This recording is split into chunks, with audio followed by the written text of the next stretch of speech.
Get away from me. Your disgusting smell got all over my dress. Can you even afford to pay for it? I'm sorry, ma'am. It was crowded at the entrance. I didn't mean to. Don't call me that. It makes me sick. Sophie stepped back in disgust, glanced at the empty bottles in the old woman's hands, then sneered. People like you probably live off digging through trash cans. Stay away from me. Don't bring that broke smell in here. Several people stopped outside the hotel to watch, but the attention only made Sophie more arrogant.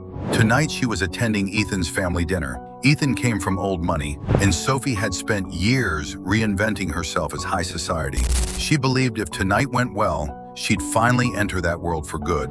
"What are you staring at?" she shouted at the crowd. "People with no money and no status should stay in their place." The old woman didn't argue. She quietly bent down to pick up the bottles from the floor. A shard of broken glass cut across the back of her hand, leaving a thin red line. But she calmly looked at Sophie and said, "There are things money can't buy.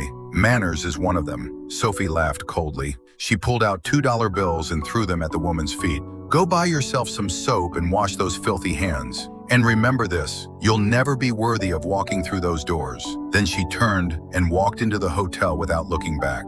Inside the private penthouse ballroom, the dinner soon began. Sophie held Ethan's arm, wearing the perfect smile. "Is your mother still not here?" she asked softly. "I even prepared a gift for her." Ethan squeezed her hand. "My mom keeps a low profile, but she hates fake and arrogant people. Don't worry, she'll like you." At that moment, the ballroom doors opened. Sophie instantly turned with a bright smile. But the second she saw who walked in, the champagne glass slipped from her hand and shattered on the floor. Because the woman entering was the same old woman she had humiliated downstairs. Now she was dressed in an elegant dark evening gown, with the hotel manager walking behind her. She said nothing, yet the entire room fell silent. "Mom, you're finally here," Ethan said as he rushed over. Smiling, he added, "This is Sophie. No need to introduce her," his mother said, raising a hand. "We already met downstairs. Miss Sophie even gave me $2 to buy soap and wash these dirty hands." The room froze instantly. The smile disappeared from Ethan's face. Sophie turned pale, unable to say a word.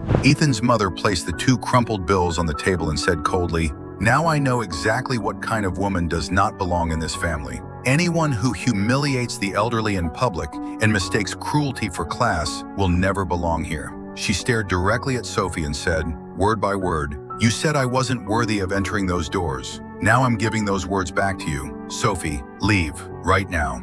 Only when security dragged her out of the hotel did Sophie finally understand. If you try to rise by stepping on someone else's dignity, your fall will be even harder. No designer dress in the world can cover a rotten heart.